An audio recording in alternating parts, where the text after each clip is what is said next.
Welcome back, folks, to another Agrippa Maxentius game list video. This time we're going to be taking a look at the most controversial war games currently available. If you have any recommendations, make sure to leave them down below and we'll take a quick look. But today we're going to be looking at 3 or 4 games that really hit the spot. You want a game that's controversial, that's going to upset your entire family for playing it. This is the list you're looking for. And the first one we're looking at here, guys, is actually called Combat Mission Black Sea. Now, this game is sort of unintentionally controversial because it was made before a certain conflict. That conflict being the current Russo-Ukraine war going on presently. This game was actually made before that, and in a weird way, it's a little bit of foreshadowing. I think it came out about 8 months before the actual conflict did, maybe longer, don't quote me on that. Nonetheless, it is a combat mission title. It's fantastic in every sense of the word.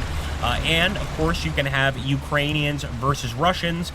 You can even have U.S. versus Russians as well. So perhaps moving into a stage of the war that we'll eventually get to. Geez, I hope not. In any case, there are a lot of options in this game, a number of different kinds of playstyles you can go for. You could do multiplayer, you could do just a quick battle system, which will randomly generate a battle for you. But overall, it's pretty damn impressive. And let me tell you, I mean, combat is absolutely unforgiving in Combat Mission Black Sea. As you can see, we are playing as the Russian forces here. And we've got the Ukrainians right over here. You can change between them. I just want you guys to get a visual on all of the different infantry fighting in this conflict. It's incredible. As you can see, as the Ukrainian player or as the Russian player, you can set up some pretty incredible ambushes, take up position, have urban fights, or just have good old-fashioned tank fights across the map. And you can see this is one of the larger maps, but it's quite impressive. There are multiple elements to it, and this particular battle that I'm fighting right now is an extremely long one. In fact, it focuses on the fighting outside of the city of Kharkiv, which in the current war is also a highly contested area. Just really amazing that you can get this level of realism in a game and this level of accuracy, but obviously given the fact that this focuses on a conflict going on right now, it is definitely one of the more controversial war games out right now. Now, as mentioned before, you've got, of course, battles here. Now, I don't have every single one of the DLC, but I want to be very clear that you don't get all of these battles unless you do get some of the downloadable content, and also some campaigns. Some of these campaigns focus on the Russians, some of them focus on the Ukrainians, and some of them focus on the possible American invasion or involvement with the conflict itself.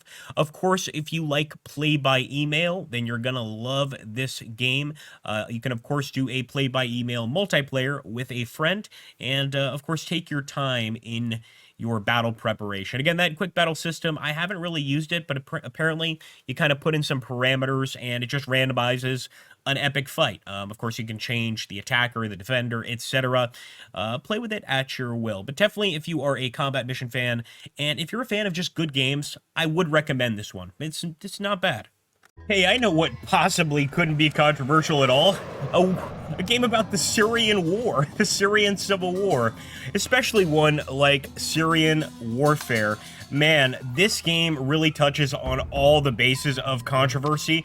Not only do you have like a pretty, controversial war going on, but there are modifications for this game through one of its DLC called Battlefield, which allow you to play as Al-Qaeda, as ISIS, pretty much whoever the hell you want.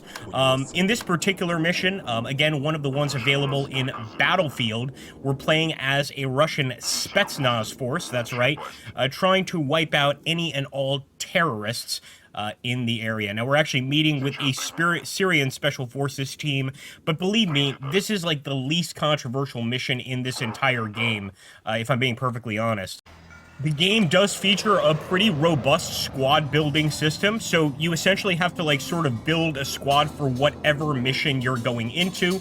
In this particular mission, we're attacking an ISIS stronghold outside of Aleppo, so I want to make sure that we rock in there with some pretty decent units, definitely some snipers, some more of these assault squads, and these Tiger Forces squads, which can be used to take out enemy tanks, if I'm not mistaken. So we'll go ahead, set those as our Vanguard units. Boom, boom, boom. And again, pretty robust. You can go over here and actually choose from a number of tanks too. Guess we might as well bring one of these bad boys. Why not? We'll bring 2 tanks for the fight. And we'll jump right into the battle itself. One thing that I have to give Syrian Warfare in general, and this is not true of many strategy games, this is, number one, it's a very decent game in terms of gameplay, in terms of tactics, destructible environment, all that stuff's great. But the storyline, the actual storyline for the campaign is really, really good. I highly recommend you guys take a look at it. How proud we were when we got to the edges of the base. And then the bloodbath began. Remember that as if it was yesterday. Commander, we're at the outskirts of Kaweri. We've made it through. Good job, Tiger 4. You learn fast. Not bad for your first operation. Tiger 4, hail. This is Kuwaita's defense headquarters. The enemy has increased the pressure. Tiger 4, do you copy? The enemy is trying to spoil our triumph. Don't let them succeed. We are holding the perimeter. If they get through, we'll fall back deeper into the base. Tiger 4, the airbase must hold. Your goal is to keep the enemy out until our main forces arrive. You can try and draw some of their fire on yourself, or punch through and reinforce the base defenses. It's your call. We're on it, Commander. Tiger, remember, every man dies, but only some die with honor. Again, really, really nice gameplay. You've got more units. You've got tanks, of course. These tanks can be manned by multiple units. So, like, for instance, you can kill the driver and then get in it with a crew member and restaff the tank. Again, vehicle destruction is great. Environmental destruction also really, really good. And this is actually one of the DLC missions. And even here, you could see that nice storyline that I'm talking about. Really feels like you're fighting ISIS and trying to gain a foothold. But again, you can play as ISIS if you download some very basic mods for the game. So it just goes to show you one of those super controversial games as far as I'm concerned. The other thing about this one, unlike Black Sea, is this was released after the conflict, after the Syrian civil war. This actual game was taken off Steam for a couple of months, or maybe it was just a month. I'm not sure how they managed to get it back, but there was an outcry from the strategy community to get it back. It has been accused of favoring the Russians in this particular conflict quite a bit. And I have to say that's probably true. I know very little about the Syrian civil war, so I really am not even going to get into it politically, but that's definitely the case. If you take a look, it does have Russian creators, developers, so that would make sense. A little bit of bias coming from that country. Ooh! Black Powder Red Earth is, to me, the most fascinating of all of the games in this list. Now, it may not be as popular or as large a game as Syrian Warfare or Combat Mission Black Sea, but I feel this has the most original idea out of any of these controversial games.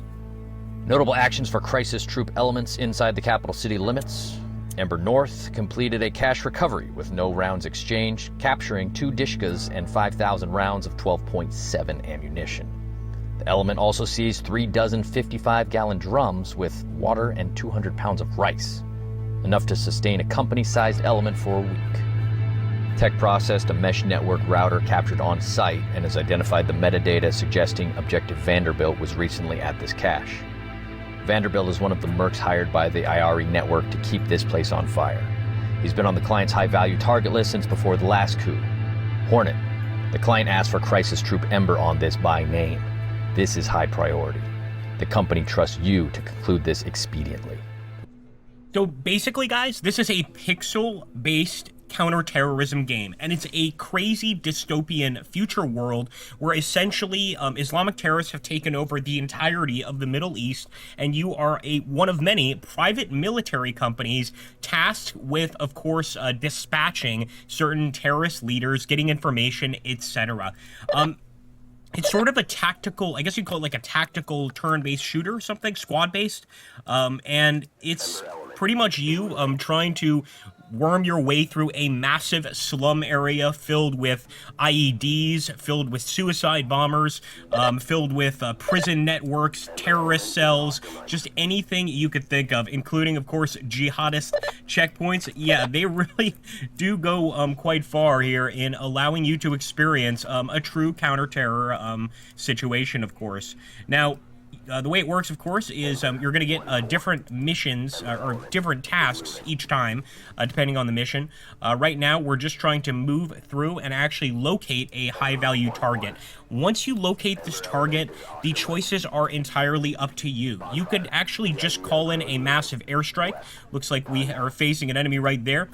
Call in a massive airstrike to take him out, of course, if you want. You could go in there and extract the target and, of course, get away with him, or you could even go ahead and just kill him yourself. Of course, civilians are part of the scenery. They often appear. Sometimes you accidentally have to one-tap a civilian in an effort to get your target. In fact, sometimes you need to kill a civilian just so that you're not spotted by the local government forces. It's a pretty dark game, and I think the art and story behind it is absolutely incredible. I think it's actually based off a comic book. If you guys want to look at Black Powder Red Earth on Twitter or on, not Twitch, what's it called? TikTok, feel free to let them know that I sent you because they've got, like, sort of a lot behind this game. This game has a deep, deep lore that is not just based on this game. I believe there's a board game. I know that there's a comic. So go check them out and see what you think. In any case, I hope you guys enjoyed these three, in my opinion, most controversial games. You might disagree, and if you do, you know what you could do. You can, of course, comment down below and let me know. I do appreciate it. And if you really want to help me out, please make sure to like, comment, and subscribe. But most importantly, hit that thanks button. Donate $1, donate $2 if this channel helps you make good decisions in terms of purchasing games. And I'll catch you guys on the next one. Thank you guys. Take care. Have a great one.